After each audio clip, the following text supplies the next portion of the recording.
There is a version of American power that lives only in the imagination of people who have never had to test it. Steel towers, endless runways, radar domes glowing on the horizon like something out of science fiction. For decades, that image did one job and one job only. It told the rest of the world, quietly but unmistakably, do not try this. And for a few months in 2026, somebody tried it anyway. What happened next is not a story you heard in full. You heard fragments. A press briefing here, a vague budget line there, a photo that circulated for a day and then vanished. Put those fragments together, though, and they stop looking like scattered news items. They start looking like a cover-up in slow motion, told not through denial, but through silence. Here is the strange part. Nobody in Washington ever stood up and lied outright. Nobody had to. All they had to do was say the same four words over and over. Limited damage, fully operational. Say it enough times, calmly enough, and people stop asking what limited actually means in dollars, in radar coverage, in years to rebuild. So let's ask instead. Because somewhere between February and the summer of 2026, something happened to the most expensive military network on the planet. And the gap between what was said publicly and what was known privately is where this story actually lives. Start with a rule that intelligence analysts use and rarely explain to the public. You do not learn what a government is hiding by listening to what it says. You learn it by watching what it does next. Watch who gets quietly reassigned. Watch which budget requests suddenly balloon. Watch which images become impossible to find, even though satellites take pictures of the same patch of desert every single day. By that measure, something was very wrong in the Gulf. Let's rebuild the timeline the way an investigator would, not the way a headline writer would. Late February 2026, the United States and Israel launched a coordinated strike against Iran's nuclear infrastructure, hitting facilities at Fordo, Natanz, and Isfahan with bunker-busting munitions and submarine-launched cruise missiles. Washington called it a total success. Tehran called it an act of war. Within days, it was. Iran did not respond the way American planners expected. There was no single symbolic missile fired for the cameras and then a quiet return to the negotiating table. Instead, across a period of weeks, Iran launched sustained waves of drones and missiles at American installations spread across the Gulf, hitting bases in Kuwait, Bahrain, Qatar, Saudi Arabia, Jordan, and the United Arab Emirates. For the first stretch of that campaign, American air defense looked unbeatable. Interceptors rose to meet incoming projectiles night after night, and almost everything got shot down. It was the kind of footage that makes for a great news segment, glowing tracers arcing into the dark, explosions high in the atmosphere, no American casualties reported. But here's what that footage never showed you, and this is the part worth sitting with for a moment. Every single interception has a price tag, and it is not a small one. A Patriot interceptor missile costs several $1,000,000. A THAAD interceptor costs even more. Radar systems that track incoming threats are not mass-produced consumer goods. They are precision instruments with years-long manufacturing queues. So picture it from a purely economic angle, stripped of all the patriotic music. One side is firing weapons that, unit for unit, cost a fraction of what it takes to shoot them down. The other side is burning through an inventory that took a decade to build and cannot be replenished on a wartime clock. Even a night with a 100% interception rate is, in a very real sense, a loss. You are simply losing in a currency the evening news doesn't track. Analysts who study military logistics for a living have a phrase for this. They call it cost-imposing warfare. You do not need to win a single dramatic battle. You need your opponent to keep spending faster than they can rebuild until the mathematics itself becomes the weapon. And that is exactly what analysts assessed had begun happening to American forces in the Gulf. Reports citing defense officials described stockpiles of interceptors and precision strike missiles being drawn down at a pace the supply chain could not match. The United States had entered the confrontation with those stockpiles already thinner than ideal, a legacy of years of Ukraine support and Indo-Pacific stockpiling priorities pulling inventory in different directions. Once those defenses began to strain, the pattern on the ground changed, and it changed fast. Strikes that would have been intercepted 2 weeks earlier started landing. Radar installations that had been tracking incoming threats went dark, sometimes for good. Aircraft sitting exposed on open tarmac. the kind of target that is only vulnerable once your defensive umbrella starts developing holes, began taking direct hits. Let's talk about specific places, because abstractions do not hit the way real coordinates do. In Kuwait, Camp Buehring had spent years functioning almost like a small American town transplanted into the desert, complete with dining facilities, gyms, and recreational programs for the thousands of personnel who rotated through it. Reporting described a strike hitting the base within the first days of the war, and the footage that later leaked out showed a facility running at a fraction of its former size, its population evacuated or dispersed elsewhere. In Bahrain, the headquarters of the United States Navy's Fifth Fleet, the nerve center for American naval operations across the entire Persian Gulf, sustained damage serious enough that a Pentagon assessment briefed to Congress put the repair bill at roughly $200 million for that facility alone. That is not a broken window. That is a command structure with a hole in it. In Saudi Arabia, at Prince Sultan Air Base, an American Boeing E-3 Sentry was destroyed on the ground. If that name means nothing to you, here is why it should. The E-3 Sentry is an airborne radar station, a flying set of eyes that can track hundreds of aircraft simultaneously from hundreds of miles away. The United States stopped manufacturing them years ago. There is no factory line to restart. Independent estimates valued the loss near $500 million, and realistic replacement timelines stretched out toward the next decade, not the next fiscal year. Then there were the radar systems tied to the THAAD missile shield, one of the most sophisticated missile defense architectures on Earth, damaged or destroyed at multiple sites. A separate high-value early warning radar near the Qatari coast, worth well over $1 billion on its own and capable of watching a radius stretching nearly 3,000 miles, was reportedly hit as well. Do you see the pattern forming yet? This was not random. Somebody on the other side of these strikes appeared to understand exactly which targets would hurt the most and cost the most to fix. Not barracks, not motor pools. The eyes and the shield. The parts of the network that cannot simply be trucked in from a warehouse. A congressional aide who spoke to reporters put it about as plainly as anyone in government ever does when talking about military failure. The systems that were hit were identified, deliberately, as the most expensive and the most limited resources the United States had in the region. That is not an accident of war. That is a strategy.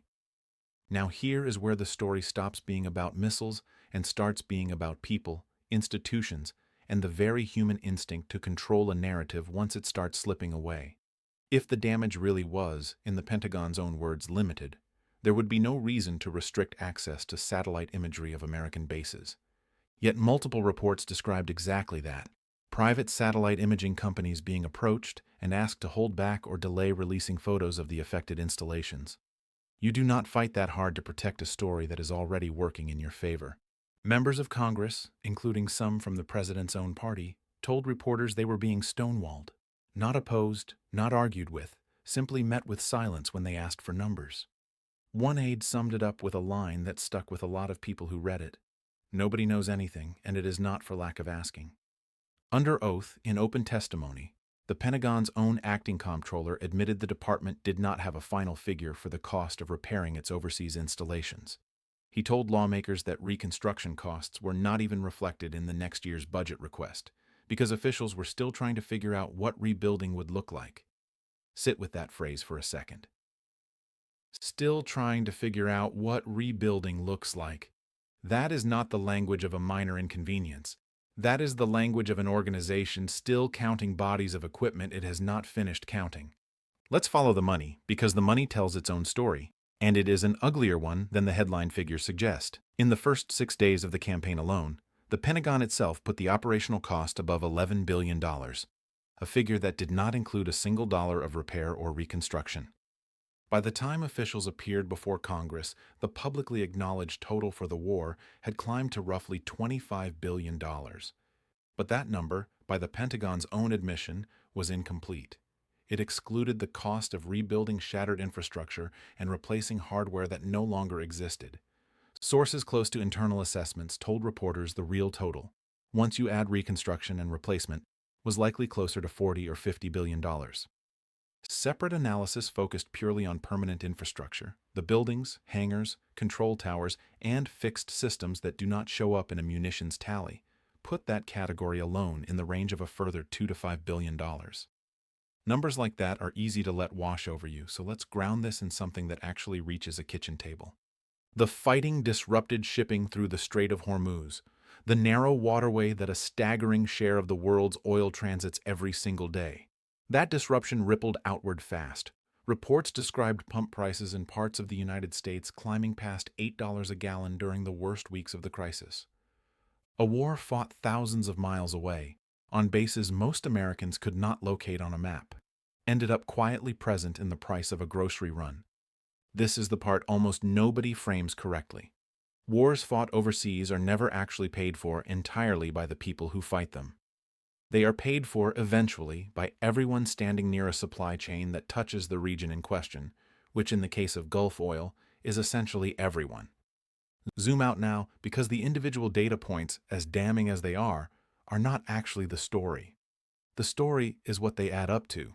Militarily, Iran accomplished something it had not managed in previous confrontations with the United States, forcing the evacuation of the overwhelming majority of American personnel from forward positions, reportedly more than 90% by Pentagon figures, while simultaneously degrading some of the costliest, least replaceable systems in the regional arsenal.